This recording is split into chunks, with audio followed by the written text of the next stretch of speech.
और बाहर जितने लोग खड़े हैं उनसे भी मैं आग्रह करूंगा कृपया अंदर आकर के अपना स्थान ग्रहण कर लें। आप सब लोग बैठ जाए, अच्छा लगेगा। कृपया सब लोग अपना आसन ग्रहण करें। ओम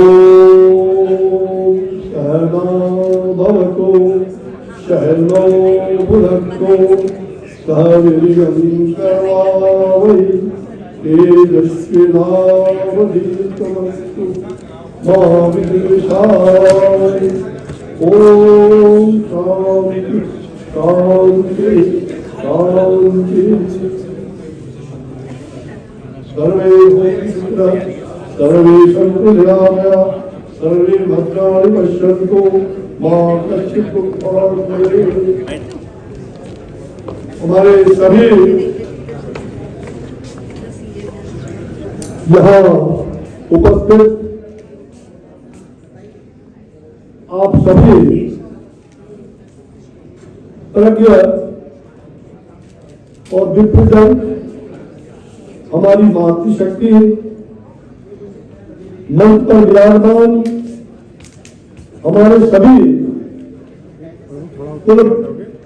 श्रेष्ठ और ब्राह्मण देवता के सभी को मैं नमस्कार करता हूँ। और विशेष करके आज का जो यह कार्यक्रम आयोजित हुआ, यहाँ अखिल भारतीय ब्राह्मण महासंघ उनके बहुत कठिन प्रयास से और हमारे प्रिय अनुज श्री गोविंद जी कुलकर्णी जिसके अध्यक्ष हैं, मैं उनका बहुत सम्मान करता हूं और मैं अभिनंदन करता हूं कि आपने पहली बार मुझे लगता है कि सांसदों का और वो भी ब्राह्मण कुल के सांसद का पिछले बार पर सूचना पर हुआ था और बहुत कम हुआ था, जितना होना चाहिए था उस रूप में नहीं हो पाया था। मैं ये कह रहा हूं कि पहली बार इतनी बड़ी संख्या में सांसद भी आए। 59 सांसद लोकसभा और राज्यसभा के थे, जिसमें से अधिकांश सांसदों ने भाग लिया क्योंकि सेशन भी चल रहा है और सेशन के अंतर्गत वो बिल भी वहां पास हो रहा है। बिल पर भी लोगों को बोलना पड़ता है। और आज संस्कृत केंद्र की ओर से वहां भी अभिनंदन का कार्यक्रम पार्लियामेंट के अंदर रखा गया था, जिन्होंने संस्कृत भाषा में अपना शपथ ग्रहण किया था। ऐसे बहुत कार्यक्रम वहां चल रहे थे। उस व्यस्तता के बावजूद भी सांसद गण आए, उन सबको मैं बधाई देता हूं, शुभकामना देता हूं। यहां मैं देख रहा हूं कि यहाँ गोविंद कुलकर्णी जी और पूरी टीम महाराष्ट्र और देश के कोने कोने से यहाँ पर इकट्ठा हुए हैं। तमिलनाडु से, कर्नाटक से, केरल से, ऐसा बिहार, बंगाल, सभी राज्यों से यहाँ लोग जो रहते हैं, यहाँ बड़ी संख्या में जितने यहाँ हैं उससे ज्यादा से ज्यादा संख्या बाहर की। तो मुझे खुशी हो रही है कि आपने यहाँ लोगों को बुलाया। और देश पांडे जी अभी कर्नाटक से आए थे, राज पुरोहित जी शायद चले गए या है चले गए। मुंबई से हमारे श्री अशोक वाजपेयी जी राज्यसभा के माननीय सदस्य रहे। और अभी आपने युवा जो भगवान परशुराम राष्ट्रीय परशुराम परिषद के आप उसके अग्रणी भूमिका अदा करने वाले राष्ट्रीय परशुराम परिषद के आप कर्णधार भाई सुनील जी भराड़ा आज सुबह में 2 घंटे लगभग इनके साथ 2-3 घंटा से भी ज्यादा समय पूरे देश के कई महत्वपूर्ण कार्यकर्ता आए थे, जो यहाँ भी कुछ लोग दिखाई पड़े। तो भरावाल जी के साथ काफी मंथन हुआ। जहां हमारे मैं देख रहा हूं कि जिस परिवार से, जिस समुदाय, जिस समाज से और महाराष्ट्र के अपने सुनील जी देवदत्त जो चित्पावन समाज के और समाज के चित्पावन धनुष समाज के एक जाने माने चेहरा है। समाज के लिए राष्ट्रीय स्वयंसेवक संघ से लेकर के भारतीय जनता पार्टी के एक अच्छे कुशल संघ के प्रचारक भी रहे और सदस्य सत्ता के रूप में, और आज यहाँ लंबे समय से बैठे हुए, उनका भी संभाषण आपने सुना। और गणेश जी का मैं बताऊंगा थोड़ा, जहां जितने लोग हैं, और मैं डॉक्टर अरविंद शर्मा चले गए लगता है, और सुभाष तिवारी जी समस्तीपुर के और बिहार के रहने वाले हैं, हमारे बड़े पारिवारिक जन हैं। और श्री सुरेश शर्मा जी बड़े विद्वान आदमी हैं। यहाँ जितने लोग भी विद्वजन हैं और आप सभी बैठे हुए सभी विद्वजन हैं। मैं और कई सांसद हेमंत जोशी जी और सब लोग अभी बैठे हुए गए। मुझे लग रहा है कि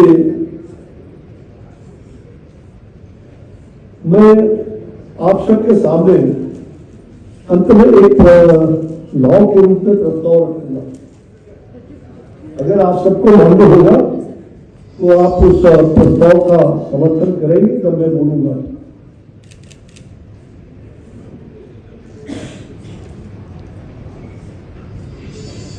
मुझे लगता है कि आज इस कार्यक्रम में जहां देश के कोने कोने से सांसद के अलावा और ऐसे विभिन्न परिवार के हमारे संत महात्मा भी यहाँ बाबा अलकानंद जी महाराज भी आए थे, उनका भी आशीर्वचन प्राप्त हुआ। हम सभी शायद एक ऐसे व्यक्ति को भूल रहे हैं।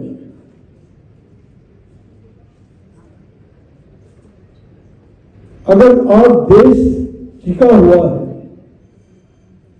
अगर देश एकजुट है, तो उसका एक बड़ा व्यक्तित्व लोकमान्य बाल गंगाधर तिलक जी।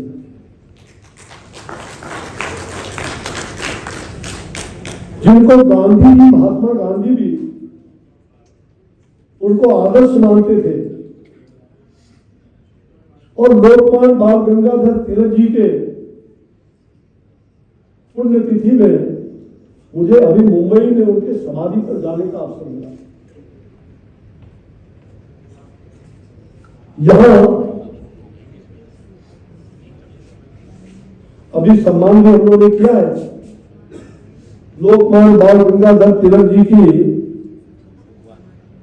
उनके जीवन का।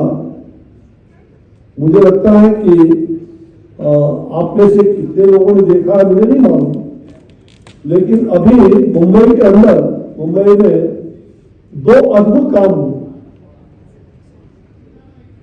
एक तो लोकमान्य बाल गंगाधर तिलक की समाधि पर और उनके जीवन का 1 अगस्त को वो कार्यक्रम था, मैं वहां था। और जो अभिनय लोकमान्य गंगाधर तिलक जी पर ये देश के अंदर नामधारी सिंह दिनकर जी का आपने नाम सुना है, कौन नहीं जानता। रामधारी सिंह दिनकर न्यास उसके अध्यक्ष के रूप में, और देश भर में लोकमान्य बाल गंगाधर तिलक को महाराष्ट्र के अंदर तो गणेश पूजा करने का श्रेय उनको जाता है।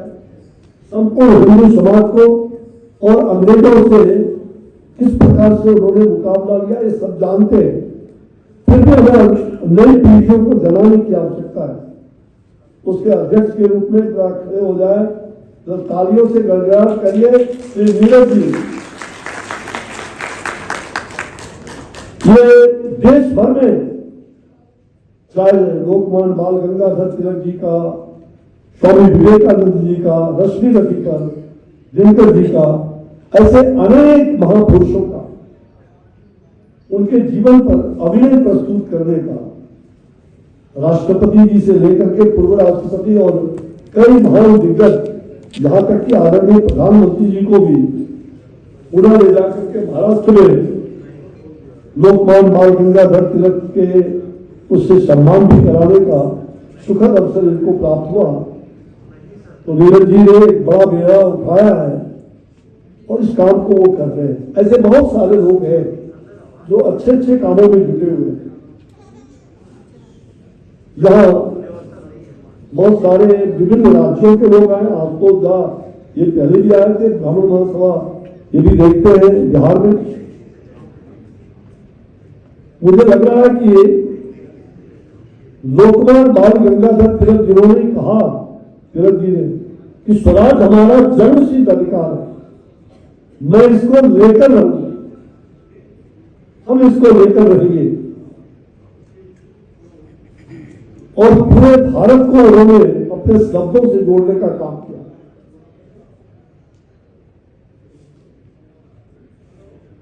अगर नेता सुभाष चंद्र बोस जी ने ये कहा कि तुम हमें खून दो, हम तुम्हें आजादी देंगे, ये शब्दों का कितना बड़ा असर पड़ता है।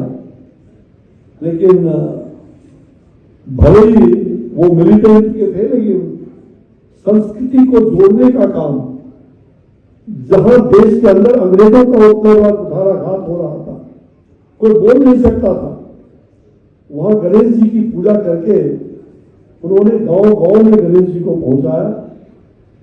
और आज गणेश महोत्सव देश भर में, मुंबई के, महाराष्ट्र के बाद अब देश भर में और पहली बार बिहार में हमारे 10 दिनों तक नीरज जी ने लोकमान्य बाल गंगाधर तिलक का एक भव्य कार्यक्रम वहां आयोजित किया था।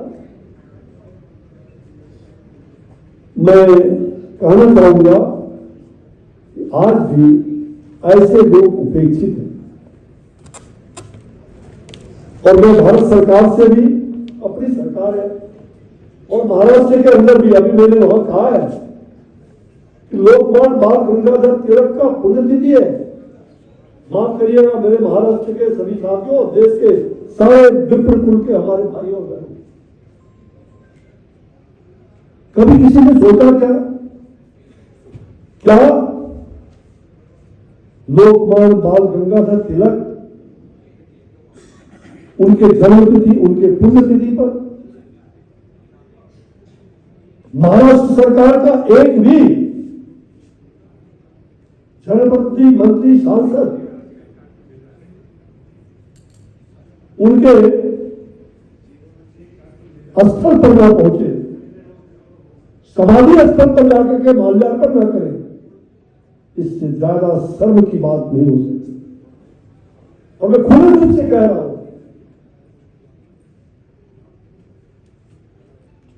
लोकमान्य बाल गंगाधर तिलक उस फूल माला के मोहताज नहीं है, लेकिन क्या हमारा कर्तव्य नहीं होता? मैं उस दिन मेरे हाथों से आंसू सरक पड़े थे। नीरज जी को पूछिए, जब मैं गया उनके स्तर पर, मैंने 50 बार राज्य के टूरिस्ट मिनिस्टर, टूरिज्म के मिनिस्टर जो है, कितने लोगों से मैंने संपर्क करने का इन्होंने प्रयास किया, बहुत मैंने भी बातचीत की, लेकिन वहां 5 दिनों का मंचन चल रहा था मुंशी प्रेमचंद जी पर, अब नहीं हो रहा था। हजारों लोग वहां आए और लोकमान्य बाल गंगाधर तिलक का 1 अगस्त को कोई राजकीय सम्मान नहीं दिया गया। विज्ञापन पेपर में निकले थे, बड़े बड़े विज्ञापन दूसरों का, लेकिन किसी विज्ञापन में मैंने खोजा तो बाल गंगाधर तिलक का विज्ञापन किसी का नहीं निकला। मैं कहूंगा ये केवल इसलिए कि वो ब्राह्मण थे यह बात नहीं है, कहीं न कहीं राष्ट्रभक्ति की कमी है। और माफ करिएगा, मैं खुले चेतावनी दे रहा हूं कि अगर यह देश लोकमान्य बाल गंगाधर तिलक को भूल जाएगा तो फिर से गुलामी की जंजीर में सैकड़ों वर्ष तक भारत झगड़ा रहेगा। इसमें कहीं दो, क्योंकि ये अगस्त महीना उनके पुण्यतिथि का सप्ताह कह लीजिए, मासिक बम्बई में तो 23 तारीख को भी वहां कार्यक्रम रखा है, मुझे वहां भी जाना है अलग से। मुझे लग रहा है कि इसको जगाने की जरूरत है, जागृत करने की जरूरत है। और मैं आग्रह करूंगा भारत सरकार से भी, हमारे आदरणीय प्रधानमंत्री जी ने लोकमान्य बाल गंगाधर तिलक जी का मूर्ति तो नहीं, उनके जो चित्र है वो संसद भवन में उनका सरकारी सम्मान समारोह का आयोजन पिछले वर्षों से कराने का काम किया है। आजादी के इतने वर्ष बीतने के बाद शायद वो काम मोदी जी के लिए ही बता और उन्होंने इस काम को शुरुआत किया।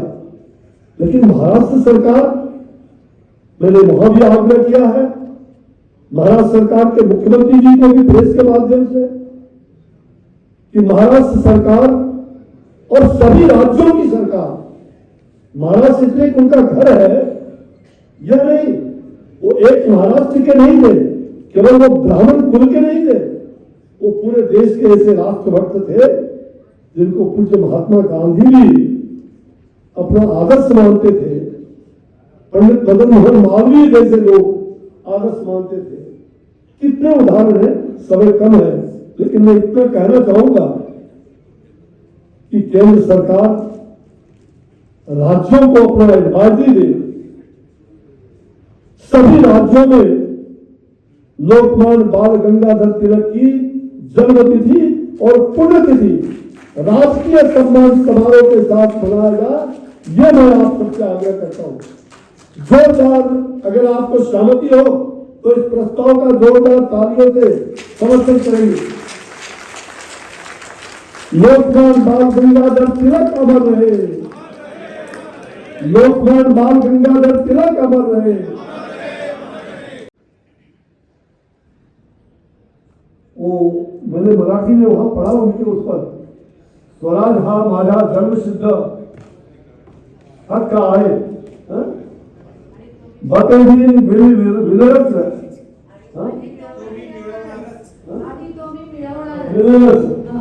मैंने वो पढ़ा, अलग भाषा अलग देश फिर भी अपना एक देश, हो या गुवाहाटी अपना देश अपनी माटी, अपना देश अपनी माटी अपना वतन।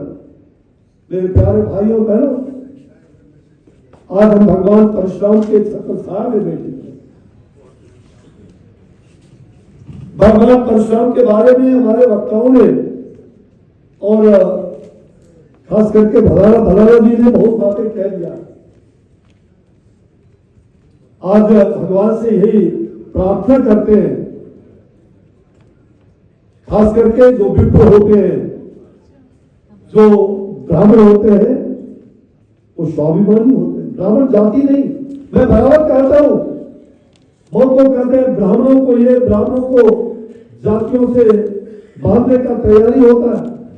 ब्राह्मण देवता होते हैं, ब्राह्मण देवता,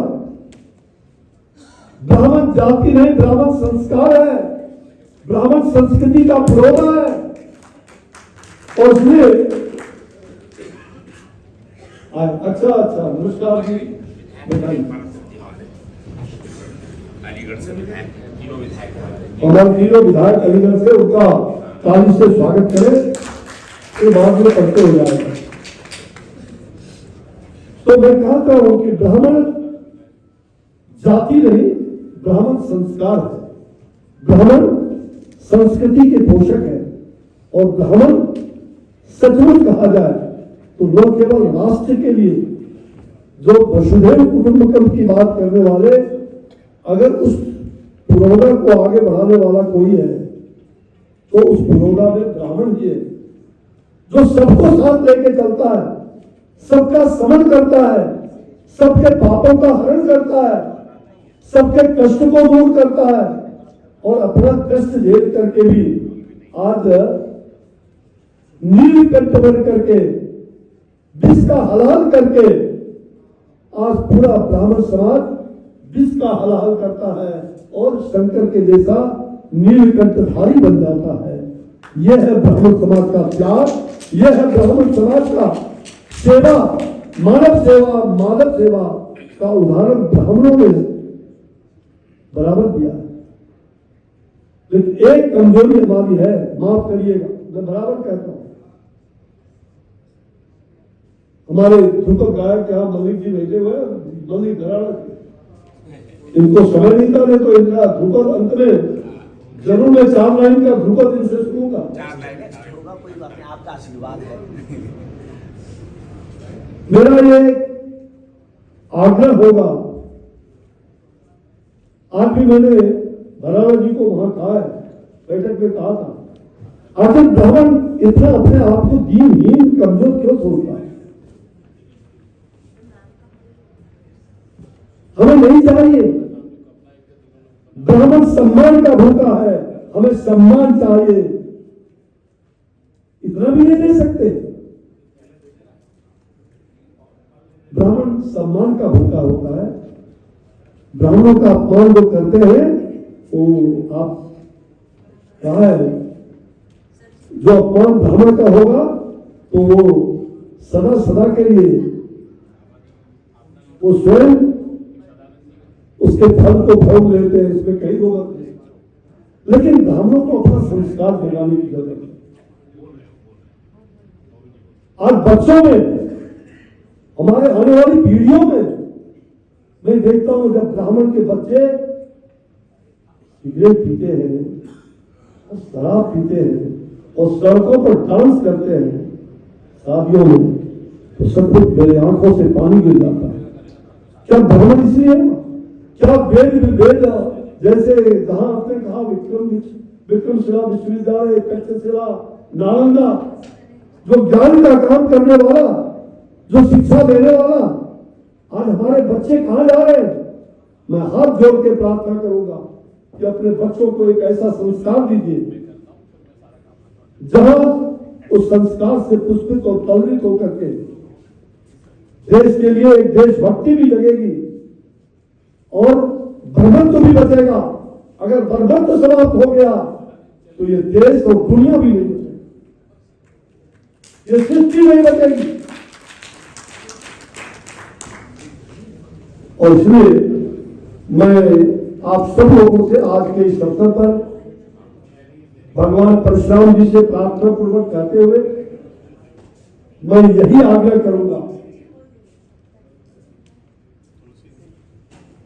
जहां श्री राम जी की परिक्रमा, ऐसे पराक्रम जहां 52 भगवान विष्णु के रूप में पहली बार इस धरती पर अवतरण हुए थे।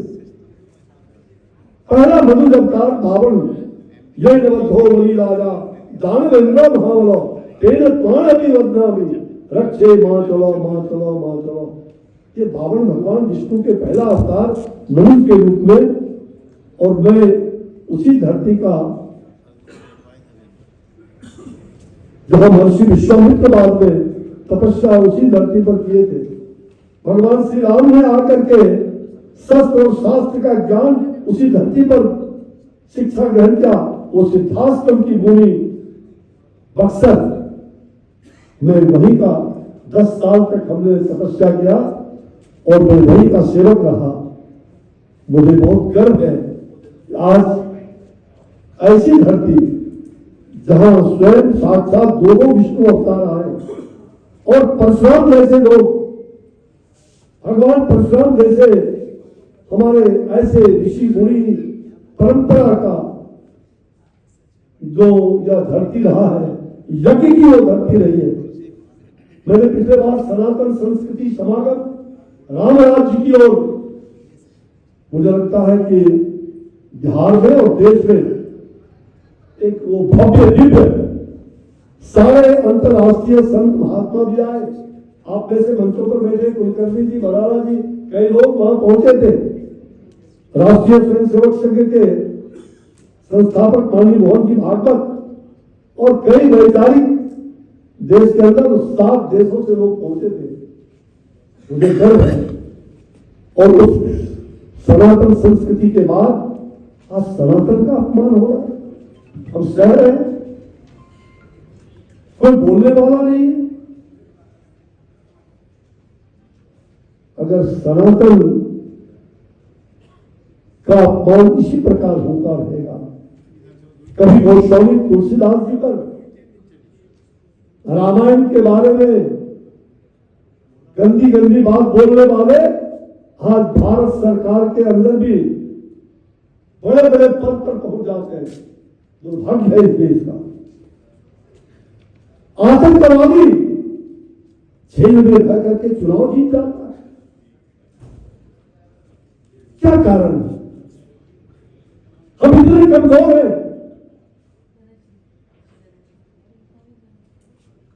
क्या कारण है कि आज बांग्लादेश के अंदर हमारे हिंदू माता बहन, हमारे भाई मंदिरों को जिस प्रकार से ध्वस्त किया जा रहा, क्या हम चुप बैठेंगे?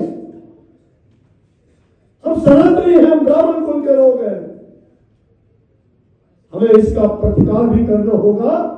तो प्रतिकार के लिए भी तैयार रहने के लिए हम केवल हॉल में कार्यक्रम करने के लिए नहीं है, आवश्यकता पड़ेगी तो ब्राह्मण बलिदान देने के लिए भी तैयार है। हमें राष्ट्र चाहिए, हमें सनातन चाहिए, हमें अपनी संस्कृति चाहिए, हमें अपनी सभ्यता चाहिए, हमें अपना भारत माता चाहिए। और यह काम आपके मध्य है, ब्राह्मण कुल के मध्य। आप समाज को अवलोकित करने वाले लोग हैं। आप समाज को साथ लेकर के चलने वाले हैं। संगठत्वम संबद्धत्वम, सब साथ चले, सब मिल के चले, सबकी वाणी एक हो। हमारे ऋषि मुनियों ने वेदों में, पुराणों में, ग्रंथों में हमें ये बताया है। मैं आज के इस माहौल में घंटों से आप सब यहाँ उपस्थित हैं और उससे मैंने कहा बहुत लोग तो डरते हैं, अरे और राजनीतिक नेता कार्यकर्ता ज्यादा डरते हैं। अगर ब्राह्मणों की बैठक हो जाएगी, ब्राह्मणों के कार्यक्रम में चले जाएंगे तो कहीं हम पर उंगली न उठ जाए, कहीं अगले बार मेरी टिकट पे कट जाए। माफ करिएगा, इसलिए परिक्रमा नहीं, पराक्रम करो। परिक्रमा नहीं, पराक्रम करो। हम पराक्रम से ही भगवान श्री राम का प्रेरणा ग्रहण करके हम तारिका और सुबाहों का वध कर सकते हैं, रावण का वध कर सकते हैं। इस परिक्रमा से नहीं होगा। पराक्रम, हमारे अंदर वो ऐश्वर्य शक्ति होनी चाहिए। मेरे भाइयों और बहनों, आज देश को पराक्रमी राम जैसे हजारों हजारों साल तक युवाओं में, आने वाली पीढ़ियों में ये प्रेरणा जगाने की आवश्यकता है कि गणेश परिक्रमा बंद करो। पराक्रम से, शौर्य से युवा इस भारत के निर्माण में, विश्व के निर्माण में, यह जो सस्य श्यामला भारत माता है, परम वैभव में तुम्हें तब सुराष्ट्रम समर्था भगवत्वा सिताते विषम। इस भारत को परम वैभव के शिखर पर पहुंचाने के लिए जहां युवा शक्ति को आगे आना होगा, और उसके लिए भी मैं युवा ब्राह्मणों से विशेष आग्रह करूंगा, अपने संस्कार को मत भूलिए। गंदे कामों पर गंदे आचरण, मैं जानता हूं देश के अंदर बड़े बड़े नेता है ब्राह्मण से, लेकिन उनका संस्कार इतना चौपट है, उनका नाम भी कोई ले ले तो दुर्गंध आता है। मेरी पीड़ा है ऐसे लोग, जब आतंकवादी, उग्रवादी, ऐसे गंदे लोग जब विधानसभा में, संसद भवन में पहुंचेंगे, क्या होगा देश की स्थिति? इस पर भी विचार करना, मंथन करना हम सब लोगों का दायित्व हो जाता है। और मैं आग्रह करूंगा, कल 9 अगस्त क्रांति का दिन है। मैं लोकनायक जयप्रकाश नारायण का उस आंदोलन का, अगर देश को पहली आजादी 1947 में मिला, मंगल पांडे ने अगर 1857 में देश के अंदर वो विद्रोह पैदा किया, वीर कुंवर सिंह जैसे लोग, तो निश्चित रूप से दूसरी आजादी लोकनायक जयप्रकाश नारायण के जिस छात्र आंदोलन को हम लोगों ने आगे बढ़ाया था, तो छात्र आंदोलन के गर्व से पैदा हुए आज बहुत सारे लोग जो भ्रष्टाचार में सम्मिलित, जो जातिवाद के घिनौने चीजों में बिखरे हुए हैं। आज ऐसे जातिवादी, भ्रष्टाचारी और जो कहते हैं संविधान की बात करते हैं, लोकतंत्र की बात करते हैं। मैंने तो कहा है ये संविधान का हत्यारा कौन है? शाह कमीशन कहां गया? क्यों नहीं उसकी रिपोर्ट आ रही है? और भारत सरकार अविलंब शाह कमीशन का रिपोर्ट अगर नहीं मिलता है तो 6 महीना साल भर के अंदर एक कमीशन बना करके ये सिद्ध करना चाहिए कि लोकतंत्र का, संविधान का हत्यारा कौन है, जिसने 22वां संविधान संशोधन आपातकाल लगा करके और शीलो सेक्युलरिज्म इस देश के अंदर स्थापित किया। धर्मनिरपेक्ष जो संविधान सभा ने नहीं तय किया था। तो मैं आज इन्हीं शब्दों के साथ आपको आह्वान करते हुए कि कल क्रांति का दिन है कुलकर्णी जी, उपवास भी करना पड़े तो बांग्लादेश के अंदर जो ये चीजें हो रही हैं, अगर हमारा समर्थन हो, भले हम 100 करें, क्या हम लोग कल बांग्लादेश के समर्थन में जंतर मंतर को उपवास पर बैठ सकते हैं? क्या यहां बैठे हुए लोग कौन कौन बैठ सकते हैं? आप बताइए। ये बांग्लादेश के अंदर जो हमारे हिंदू सनातन मारे जा रहे हैं, मंदिर तोड़े जा रहे हैं, कौन करेगा? ये हम ना करेंगे तो कौन करेगा? इसलिए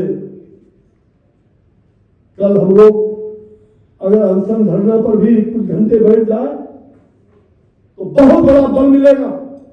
और ये अंतर्राष्ट्रीय स्तर पर भी भारत सरकार तो बहुत काम कर रही है, आदरणीय प्रधानमंत्री जी सूद ले रहे हैं, लेकिन हमारा भी दायित्व बनता है।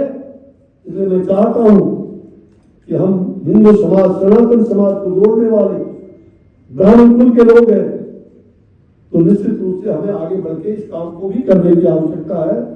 और मैं चाहता हूं मैं देखता हूं कल मैं जंतर मंतर पर वहां उपवास रखूंगा। आप सब कोई सहयोगी बने, आप सब स्वयं अग्रणी बने, मैं ये प्रार्थना करता हूं। बहुत बहुत धन्यवाद। बोलिए भगवान परशुराम की, भगवान परशुराम की जय। परशुराम, जय परशुराम, जय श्री राम, जय श्री राम, जय ब्राह्मण समाज की। और एक अंत प्रस्ताव है कि ब्राह्मणों का मैं बहुत जल्दी चाहूंगा, मैंने आज सुबह कहा, कुलकर्णी जी से भी कहता हूं कि सब मिल करके जितने भी ब्राह्मण संस्थाएं हैं, अनेक प्रकार के ब्राह्मणों में कानपुर, मैथिल, सोती, कितने चित्कावर, पावन, ऐसे बहुत सारे लोग हैं। आपस में ब्याह शादी भी करना शुरू करो। और जो गरीब ब्राह्मण है, ये दहेज प्रथा को उन्होंने पहले ही खत्म करने का प्रयास किया था गरीबों को। और जो पुरोहित समाज है, जिसके लिए आपातकाल में भी, और अभी हरियाणा में मैं गया था पिछले साल, 2 साल पहले, जो पुरोहित समाज है उसके लिए एक बोर्ड पूरे देश के स्तर पर बननी चाहिए। पुरोहित समाज आज खाने के लिए लड़ाई करता है, आज मंदिरों के ट्रस्ट बनने लगेगा, पुरोहित कहां जाएगा? कौन पालेगा उसके परिवार को? कभी सोचा है? और जब पुरोहित समाज के लिए हम भारत सरकार और राज्यों की सरकार से भी आग्रह करेंगे तो उनके जीवन यापन के लिए एक बोर्ड का गठन करके उनका काम को आगे बढ़ाने की आवश्यकता है उनके। तो मैं आज के इस अवसर पर आप सबको प्रणाम करते हुए, आपका पूरा अभिनंदन करते हुए, आपका वंदन करते हुए, और मैं कहूँगा यहाँ शर्मा जी आप हैं बहुत अच्छा, आपने इतने लोगों को आप लोगों ने जोड़ा है। मैं धन्य धन्य आशीर्वाद देता हूँ अपने सभी प्रिय अनुज को, अपने सभी प्रिय साथियों को। आप लोग बड़ी संख्या में लोग यहाँ आए और इतने अच्छे कार्यक्रम इतने घंटे तक किया, लोगों को सुस्वाद भोजन भी कराने का और प्रसाद भी देने का है और प्रसाद का वक्त हो गया है। भारत माता की वंदे जय श्री राम। हमारे बीच में सुप्रिया श्रीकांत बड़वे जी हैं, जिन्होंने इस कार्यक्रम का बहुत संचालन का जो कार्य है वो अत्यंत महत्वपूर्ण और जिम्मेदारी के साथ निभाया है। एजुकेटिव डायरेक्टर है, मैं स्वागत करूंगा। स्वागत के लिए गोविंद जी से कहूंगा कि उनका स्वागत करेंगे। हमारे बीच में अमित दीक्षित जी हैं, अंतर्राष्ट्रीय कला साहित्य सम्मानित है, और धनश्री जोशी जी और आयशा मत्तीकोर जी।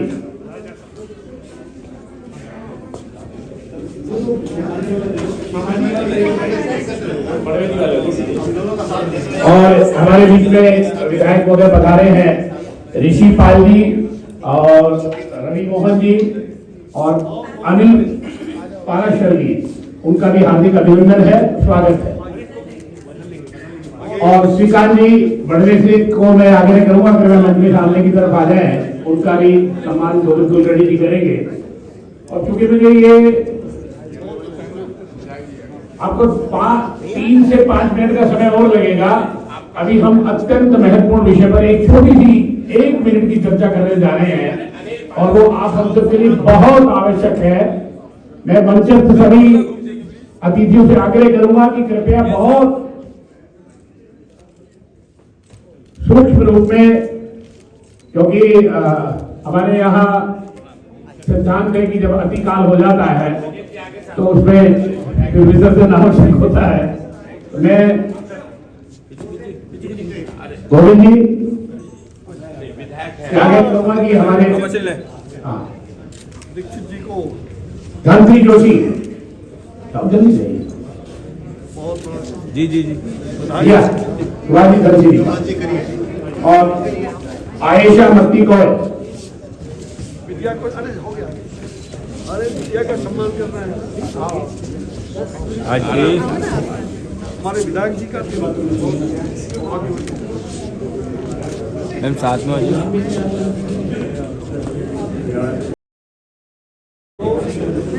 रमेश जी से आगे तो क्या वो मंच पर आ जाए, हरियाणा से हमारे बीच में पधारे हैं।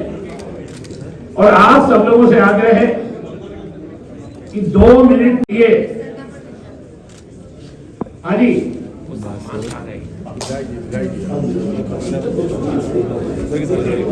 भैया मैं इतने हुए वोट निकाले, मैं तो एक निकालूं।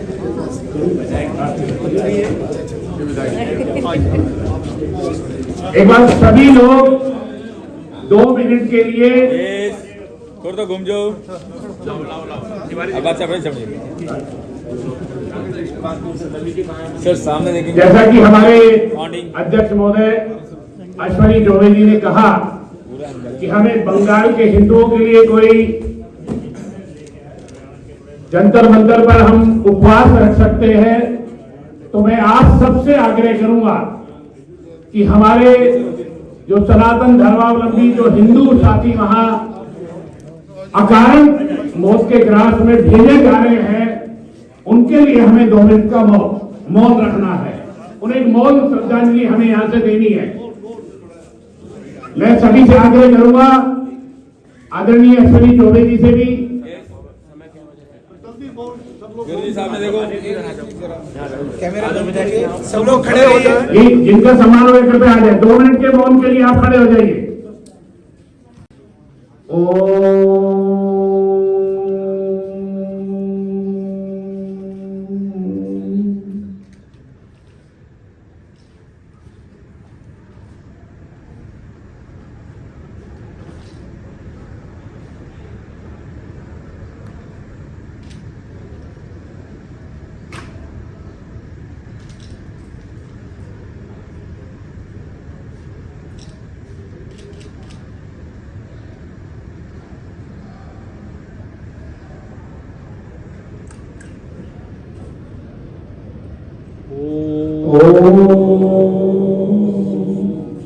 हमारा शास्त्र कहता है संभूत का नाम परिपाल का नाम यतेन्द्रियाणाम